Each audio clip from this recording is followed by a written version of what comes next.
Let's have a look at regression in statistics. So we'll go into statistics. We're going to do some regression. Let's start with a linear regression. We're going to type in a data set. We're going to make this a nice linear data set, perfectly linear for this example.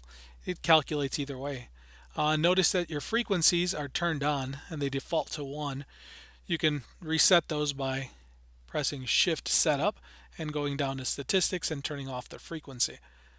We're going to make this a negative regression, so we'll just make it perfectly linear. We'll go into Options. We can calculate two variable stats.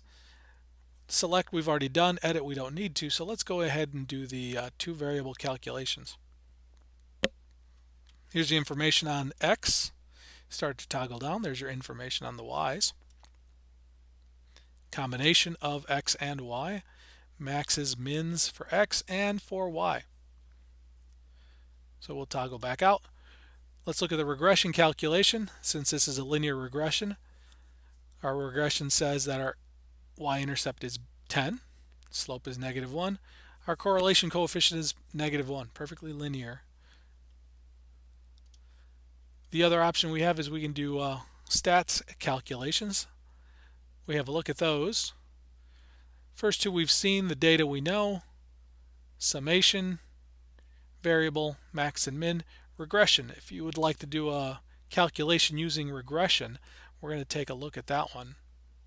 So what I'm going to do is I'm going to type in, I want to predict y hat when I type in a value of 5 for X.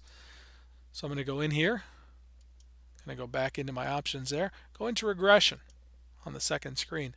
I want to predict what y hat would be. What's the prediction if I have an X value of 5? So I type in 5 y hat.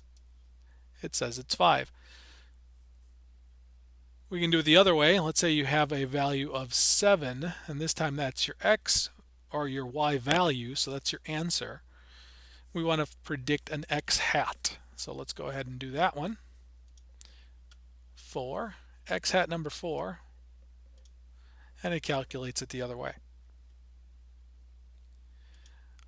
Other options, besides your regression, you still have your variables, your maxes and your mins, everything that we had from one variable statistics. If you would like to do a different type of regression, we'll select a different type. We can go with a quadratic using the same data set. Do the same calculation, we calculate the regression, and here's your regression for a quadratic. Notice there's no correlation coefficient. Correlation coefficients only with linear.